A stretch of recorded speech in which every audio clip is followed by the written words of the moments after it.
Good morning, everyone. This is actually the morning that this video comes out. So we're going to talk about the Artificer, but before we get into that, the format we're going to be kind of going forward with on the channel is going to kind of actually be some of those things from the live stream. And I actually do set up a lot of stuff on the live stream to make sure that we're doing a good recording for YouTube later on down the line. So I want to kind of preface this video with a little bit more of that, like this is going to be a similar format to that last video. We're going to continue to kind of go with this format for a little while just because of the fact that with COVID and the restrictions kind of like becoming less intrusive. It's gonna, I have to go back to work. And as a result, I'm not gonna have as much time to just kind of make videos and edit them down, all that kind of stuff. So this way, in this format, kind of really optimizes my time. Give me some feedback though, because if this doesn't work for you guys, I might try to like set some time aside to really kind of, do a really whole YouTube production kind of stuff like that. It's really tough right now, like I said, just because of the stuff that's kind of going on with, getting back to work and stuff like that. So put some comments down there. Let me know what you guys think. And without further ado, we're going to talk Artificer, the subclasses, and kind of some really cool ways you can role play your Artificers in your game. So let's get to it. In order to go over that Artificer class, we're actually going to jump over to my screen capture right now so you can actually check that out. So here we go. So we actually are in D&D Beyond here looking at a lot of this Artificer stuff. Now, when we're looking at, especially when we're talking about the Artificer and what the Artificer is really all about, it really is about that magical tinkering, that magical invention that is utilized to then create magical effects via spells, as well as other different things that can impact the way they fight, whether it be in melee or the way they support their party members. So, like the actual description says on the screen there, they are masters of unlocking magic and everyday objects and able to imbue a lot of this arcane magics into these objects as well.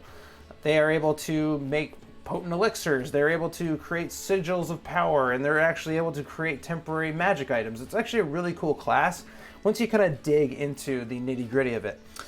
A lot of their spells and magic actually come from their ability to utilize their tools in order to be able to imbue a lot of their magic. And that's, generally speaking, one of the big things with the Artificer that we want to look at when we're making one, is that, generally speaking, the focus or spell focus that we're going to utilize as an Artificer is going to be one of our artisan tools. Now, as an Artificer, we're going to actually get a lot of access to a number of different tools, so that's not really necessarily going to be a problem, but we are going to want to have them in hand unless there's a couple special cases, which we'll talk about here in a second. So before we jump into the main part of the class, there's a couple things. If you want a multi-class, you're going to need a couple different things. You're going to need an intelligence score of 13. You're going to gain some really cool proficiencies, though, with that. So you're going to get light armor, medium armor, thieves and tinker's tools proficiencies, which is going to be really good, especially as an Artificer. You need those proficiencies and different tools and different tool sets in order to be able to imbue items with magic. And then you're also going to have the spell slot of half of your Artificer levels rounded up, added to the other spellcasting classes, kind of like we do with our multi-classing spellcasting tables and stuff like that, so no worries there. Also, depending on the kind of,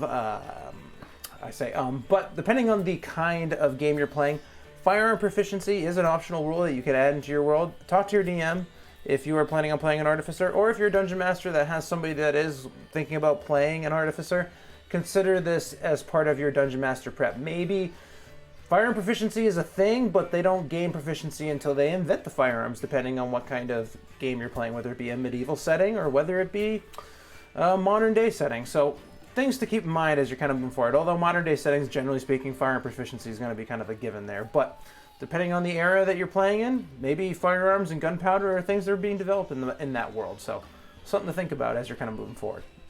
Now we have the Artificer table here that kind of goes over the general progression, the spell slots.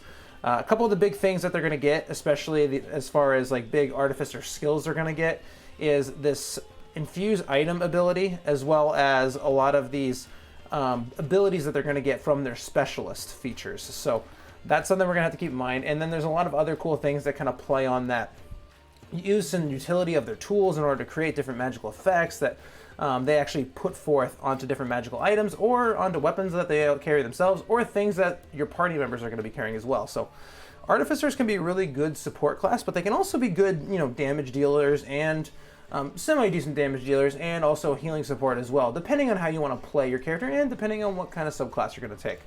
So first things we're going to get, obviously, is going to be that magical tinkering and spellcasting. We'll see the cantrips known here.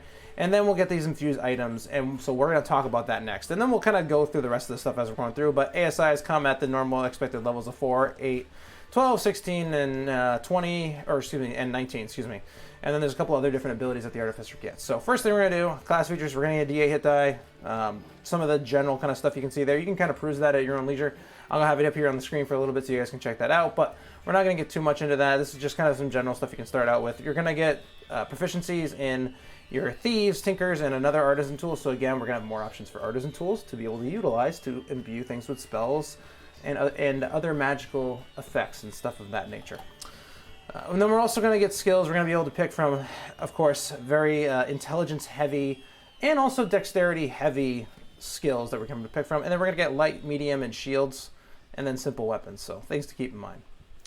Magical tinkering, I'm not going to spend too much time on it, but basically it is a poor man's prestidigitation for artificers. So it's not a full prestidigitation, but it gives you kind of a lot of those similar effects, like shedding bright light. You can actually have messages be emitted, and also some odors and nonverbal sounds and stuff like that. But I'm not going to spend too much time on it. It's a base level 1 ability. It's kind of interesting. Again, kind of a poor man's prestidigitation. As we move forward into spellcasting, again, tools are going to be required to actually create these spell effects, especially at level 1 where we don't have infusions yet. We will talk about infusions and how they actually impact your spellcasting in a second here. But basically, you're going to need a tool, especially at level 1, in your hands in order to be able to cast spells. So things to keep in mind there as you're kind of going through. Cantrips, we're going to get some cantrips from the Artificer spell list. We'll actually go over the spell list a little bit here at the end. And then we're also going to prepare our spells not too dissimilarly to a cleric or a druid. We're going to be preparing our spells after every long rest. We're going to get them back after a long rest. And we're going to have the ability to cast up to 5th level spells according to this progression here. So definitely a half caster, not too dissimilar to the paladin in that respect. And in fact, certain subclasses of this Artificer are going to get some interesting paladin-like spells, so that's kind of cool to look at too. But again, we're prepping every long rest. We're going to have that ability to recharge them every long rest, but you get to pick whichever spells are going to be appropriate for the adventuring day, like a good Artificer and Jack of all trades kind of person would be, that can invent things and jerry-rig things on the fly. So it makes a lot of sense there. Again, tools are going to be required in order to cast your spells. And as we keep moving down, intelligence-based class. So another, thankfully, thank goodness, there's a second intelligence-based caster in the Dungeons & Dragons 5th edition system that we have, because as for the most part, pretty much the only reason why you would take intelligence is if you were a wizard. Well, now there's a really good reason to have it, and now it's another way to have some balance without having to have a wizard in your party that can actually have some survivability and also provide some support, whether it be damage or healing or utility, whatever the case may be. Now, infusing items. So we're going to get the ability to infuse some items. Basically what this means is that we're going to take different items and we're going to infuse them with different magical effects. And we're going to be able to pick these infusions after a long rest. We're going to get a certain number of them as we level up, and we're only going to have so many active versus how many we know. Again, you can refer to the table up here to kind of figure all that kind of stuff out. But when we're talking about infusions, one of the nice things about the infused items is that you can use the infused item as a spell focus. After you gain the infused item feature at 2nd level, you can use any item also bearing one of your infusions as a spellcasting focus. So this could be a weapon, it could be a shield, could be a piece of armor, whatever the case may be. I knew it was in there somewhere. They hide the text in there a little bit sometimes. But that's basically infused item for you guys. And there's going to be a number of different items we can infuse them to. And we're actually going to find them later on down the line. We'll actually see it in a little bit, but it's going to be after our specialties and stuff like that. So we'll get to that in a second. There's some really cool ones in there. They act a lot like invocations to an extent, like the warlocks have, but just a little bit different. As we continue to move down, we're going to get our Artificer Specialist, where we're going to be able to pick from Alchemist, Artillerist, and Battlesmith. Each are going to give us some different abilities that are going to be appropriate for each of those different subtypes of artificers, excuse me guys, but again, they're going to give us our own special benefits, but they're all generally going to be very good at different utility type roles, with the exception of probably the Artillerist. They all can actually technically be good utility users, but the Artillerist is definitely much more the damage dealing type of subclass. So as we kind of move on, after we pick our specialist, we're going to get right tool for the job. Basically, with Tinker Tools in hands, we can make an artisan tool to help us with whatever situation we're in. It takes an hour of uninterrupted work, but now we're going to be able to utilize that tool. So if we have a proficiency but we don't have the tool on us by chance, we can make our own tool that we need. ASIs, we're going to get tool expertise. Proficiency bonus for any ability check we make with a proficiency with a tool is going to double. So we already get expertise. Some really cool stuff. I love tool expertise, especially for those of you who like to come up with really creative ways to kind of think your way through a lot of different situations in D&D. This is going to be really fun for you. Or if you have a really good crafting system in your game, it's going to be fun as well. As we kind of continue to move down, after tool expertise, we're going to get Flash of Genius. Basically, we're going to be able to add our intelligence modifier to any skill check we make, or any saving throw, which is kind of cool. Magic item depth, we're actually going to be able to attune to more items, which normally we can only attune to 3. Now we're going to get 4. We're going to be able to craft items a little bit better. We're going to be able to also, at a level 11 spell, use an item and store spells in it. That's going to be a first or second level spell. That's going to require 1 action to cast in order to store it. And it's going to hold a specific number depending on your intelligence modifier times 2, which is really cool. Level 14, we're going to be able to attune to 5 magic items. We're going to ignore class, race, and spell level requirements for attuning to the items. We're going to be able to attune to 6 at level 18, and then a Soul of Artifice, which is the big capstone ability for our Artificer. We're actually going to be able to get a +1 bonus to all of our saving throws for every item that we're attuned to. And when we're reduced to 0 hit points but not killed outright, we can use a reaction to end an infusion and drop to 1 hit point instead of 0. So really good survivability here at level 20, and plus all that saving throw bonus is going to be really amazing. So Artificer infusions. So like I was saying, some are going to require a certain level requirement, some are not. Some are going to require specific items, some are going to require attunement, some won't. Generally speaking, they're going to be good enhancements to different armors, arcane focuses, whatever the case may be. So you're going to see that there's some items like these Boots of the Winding Path that are going to be a utility of teleportation, kind of like a very poor Misty Step, basically. So there's that. We got our enhanced arcane focus, which is going to allow us to get that +1 to attack rolls on our whatever our spell focus is, provided that it's a rod, staff, or wand. Which is actually going to come in a lot of play here with the Artillerist, which we'll talk about here in a little bit. We also got our Enhanced Defense, does what you think it does. Enhanced Weapon, same thing. Homunculus Servant was actually taken from the old Unearthed Arcana and actually put here in an infusion, which is actually really interesting. I like it, depending on the kind of Artificer you want to use and the way you want to play it. This could be really useful for you moving forward, depends on your kind of situation. But I like it a lot because it provides that like kind of easy to have, only resource you're using is the infusion slot to have a basically a familiar, so it's kind of cool. Moving down, we got Radiant Weapons, going to allow you to make radiant damage with some of your weapons. Repeating Shot is a pseudo poor man's crossbow expert, which is really nice. It's going to give you +1 bonus to your attacking damage rolls. You don't have to load ammunition anymore. It's really cool, so if you're someone who has multi-attack, you can fire twice. It's a really cool ability. We also have this replicate magic item infusion. We actually can pick one of these items at a time, not like we can just have a pick from any single one every single day. So, well, say we could pick 4 infusions. Let's say we pick Repeating Shot, Enhanced Defense, Enhanced Weapon, and then we also pick one of these items as well as what we can also pick. So, at second level, we're going to have certain ones we can get. So, a lot of those are like Tier 1 magic items like your Alchemy Jugs, your Bag of Holdings, Cap of Water Breathing, stuff like that. These arm blades and prosthetic limbs are only going to be for people who are missing limbs, or in this case, the Warforged for the arm blade. So depending on the kind of situation you're in, it could be useful, could not be useful. The arm blade is a very interesting one. As far as for most mundane artificers that aren't going to be made out of, or not going to be a Warforged, not going to be very useful to you until you get that ability that we said at level, I want to say it was 12 up here, where we're going to get that ability to, level 10, where we're going to get that ability to attune to any item without the need of, still level 14. Ignoring all the class, race, and spell level requirements. That's what I meant to say. So, moving forward, we're going to get some more access. So at level 6, we're going to get some more Tier 2 level items like your Boots of Elvenkind, Cloak of Elvenkind, Eyes of Charming, Gloves of Thievery. Wand Sheath is, again, we're going to be a Warforged item, but it's going to be really helpful because it's basically going to allow you to have your Arcane Focus and have a weapon at the same time. It's, again, very Warforged focused on that one, just because of the things that the Warforged get. Not that they necessarily are weak, but you're going to get other cool stuff if you play an Artificer as a Warforged. Moving forward, level 10. And this actually, by the way, you can have this Wand Sheath be on a Warforged in your party that's not necessarily an Artificer, so keep that in mind. So if you have a Warforged in your party and you're an Artificer, you can give him the Wand Sheath or the Arm Blade. Something to consider. As we move forward, again, we're going to get better items. Bracers of Archery are going to be huge, especially at level 10. Those are really great ones. Headband of Intellect, if you have a low intelligence, which hopefully you have a 20 intelligence as an Artificer, but if you don't, you can get it to be up 19.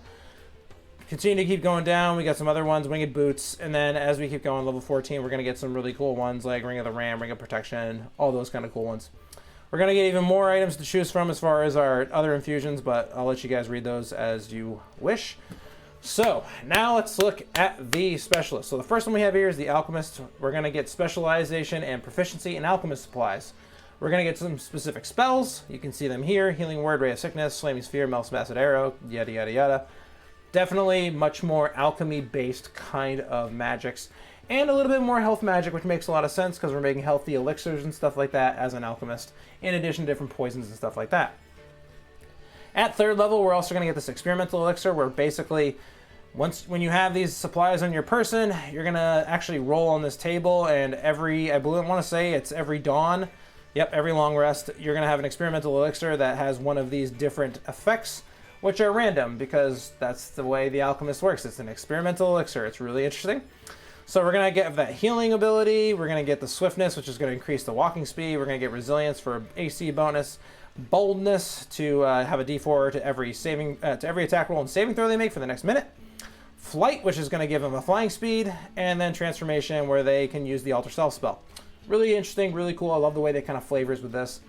As we continue to move forward, the Alchemical Savant is going to allow us to do some more stuff. We're going to actually enhance our healing we create through our magical chemicals. Whenever we cast a spell using our alchemist supplies as a spell casting focus, we're going to get a bonus to one roll of the spell. That roll must restore hit points or beat damage that deals acid, fire, necrotic, blah, blah, blah, blah. So that's a really cool thing that we're going to get as well. Restorative Agents, again, we're going to continue to have some really cool stuff.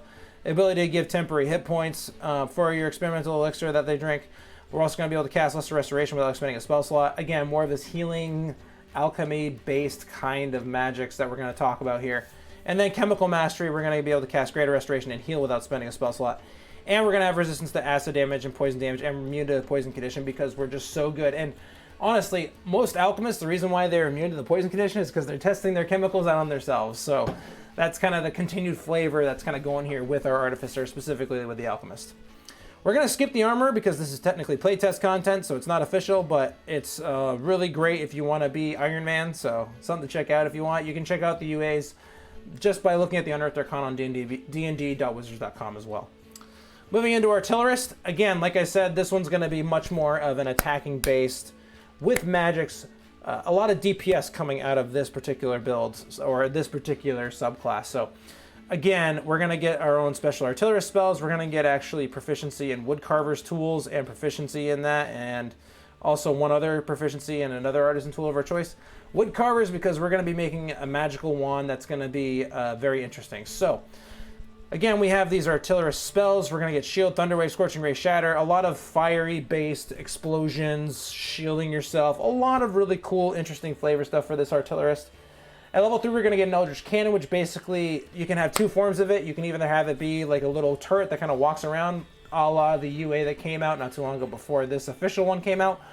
Or it can be a tiny one that you can hold in your hand to kind of be a firearm, basically, that is technically magical in nature, fires out different things like a flamethrower or a force ballista, or it can give out a burst of healing energy if you choose to do so. You have to make your decision ahead of time, but it's a really cool thing. It's got some, it technically has an AC and hit points, but if you're holding it and it has a handheld version, it's never really going to get hit. But having that flexibility to be able to also like let it go and not have your hand occupied by this weapon is going to be huge. At level 5, we're going to create an arcane firearm. So at level 5, we're going to turn a wand, a staff, or rod into an arcane firearm, hence the woodcarver's tools and that kind of stuff. Now, this doesn't necessarily have to be a gun, necessarily. It doesn't have to be a specific firearm. It could just be a wand that has this enhanced ability.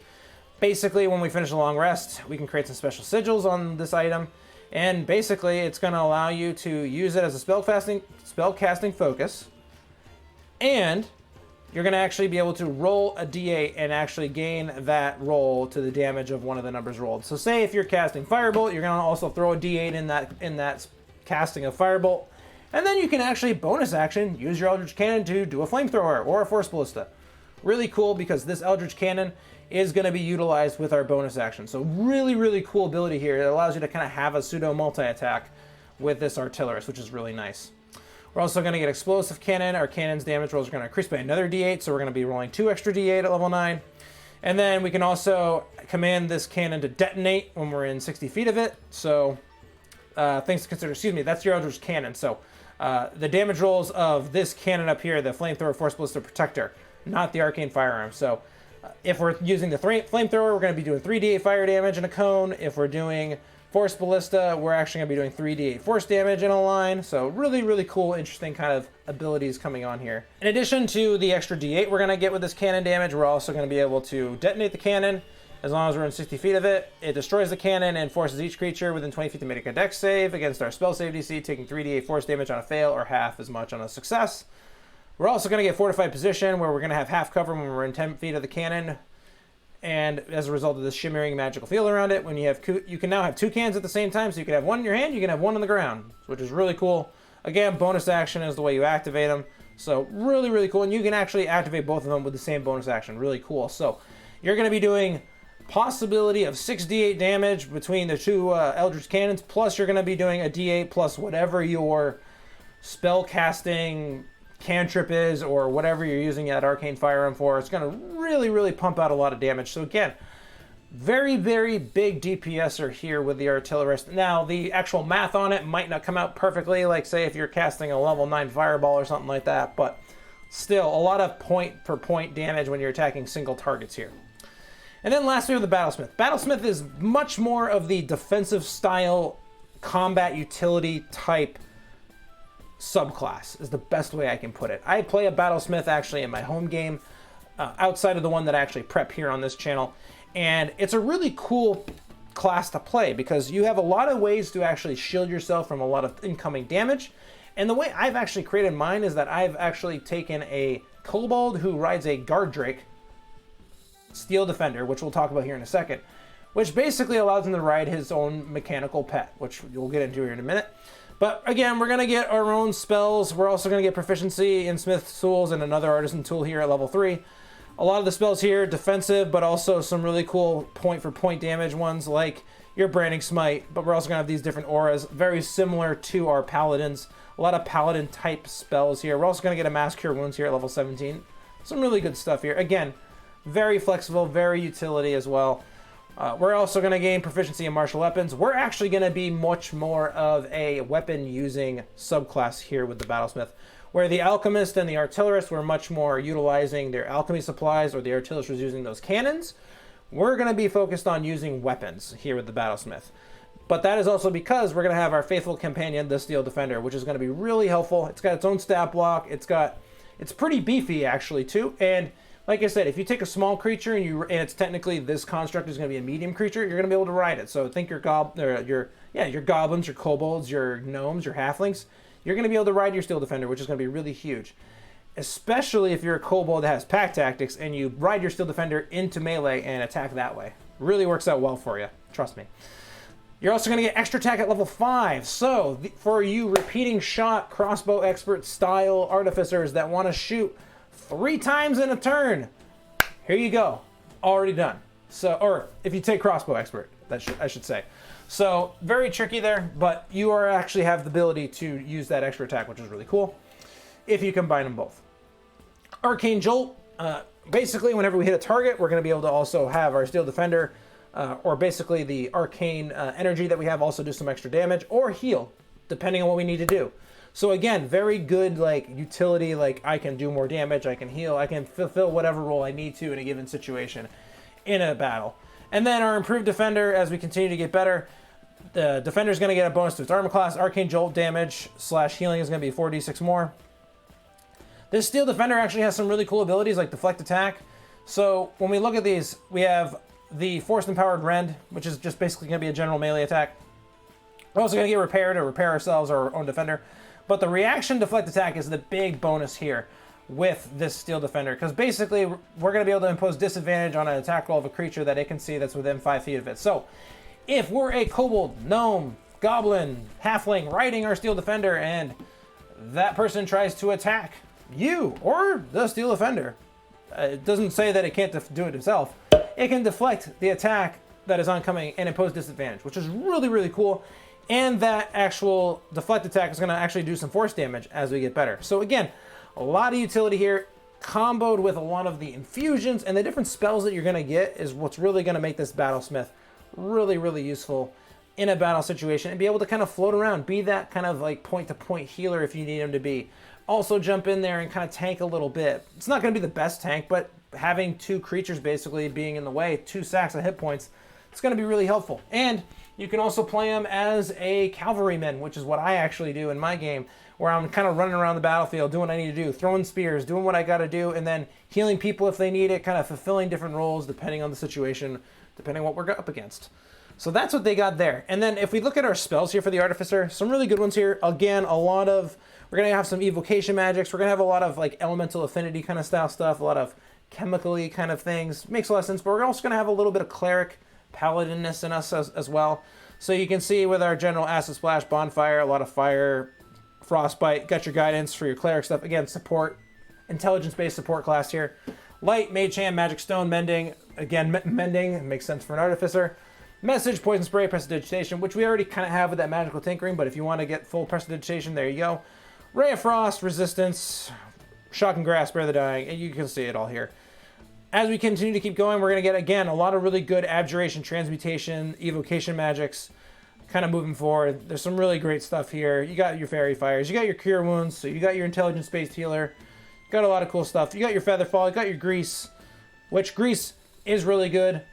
If you don't believe me, combine it with some fire spells and then get at me, because it's a really fun way to kind of make your DM kind of think a little bit on grease catches on fire, right? Yeah. Okay, well, I light fire to the grease I just laid out there where everyone's standing on. Oh. So, good way to play that one. Purify food and drink. A lot of really good flavor stuff for this Artificer. A lot of stuff that makes sense, especially given their kind of skill set. In here, level 2 spells, you got your Arcane Lock, your Blur, your Alter Self. A lot of transmutation magic, again, because we're able to kind of create items and stuff like that. Change the kind of way that we utilize ourselves, or change the way people have abilities. So we have our enhanced ability and large reduced heat metal. Those kinds of ways we can change the kind of environment around us. Makes a lot of sense given the Artificer. Continue to move down. We got some illusion spells. Again, some more transmutation spells. Things that kind of make sense. Things that would require weapons to kind of make. So, or items to make. So you can make web with just some web, or maybe you have some like sticky glue that you throw out and you make your web that way. Really cool ways you can kind of flavor your spells as an Artificer. Moving forward, more transmutation, abjuration style magics. Again, still kind of some cleric-y stuff going here with the Revivify, Tiny Servants, Water Breathing. A lot of those kind of like ways we can alter items and alter the environment in a way to create some really cool effects. Level 4 is more transmutation spell. I'm going to keep saying that. Some conjuration stuff here too, which makes a lot of sense because we're going to be making items.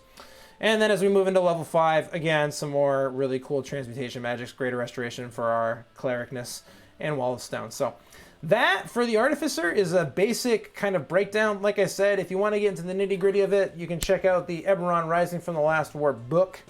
It's a really great resource for anybody who wants to kind of dive in and create their own Artificer, honestly. And I can attest, it's a really fun class to play, especially because you're going to have that really cool flavor in here with your tools, making a lot of your magic. So, hope you guys enjoyed this. And that, ladies and gentlemen, is going to be that breakdown of the Artificer, the different subclasses, and some general advice for role-playing your Artificer in your games. Now, like I said, or I'm going to say now, if you guys have questions, leave them down in the comments section. Also, if you enjoyed the video and you made it this far, like, subscribe, all the cool stuff that those YouTubers say. And I hope that it was clear enough. I wonder, I still am just trying to figure out if this format's going to work well for you guys as far as like kind of those recordings in the live stream that then port over into the YouTube stuff. So make sure you leave some feedback about that as well. I hope you guys learned something from that video. I hope you guys enjoyed yourselves. I hope that you guys are all staying safe still as you kind of return back. I know a lot of people are returning back to work now. So I hope you guys are protecting yourselves, and I hope you guys all stay safe, your family and friends are all, staying healthy. And until next time, happy gaming.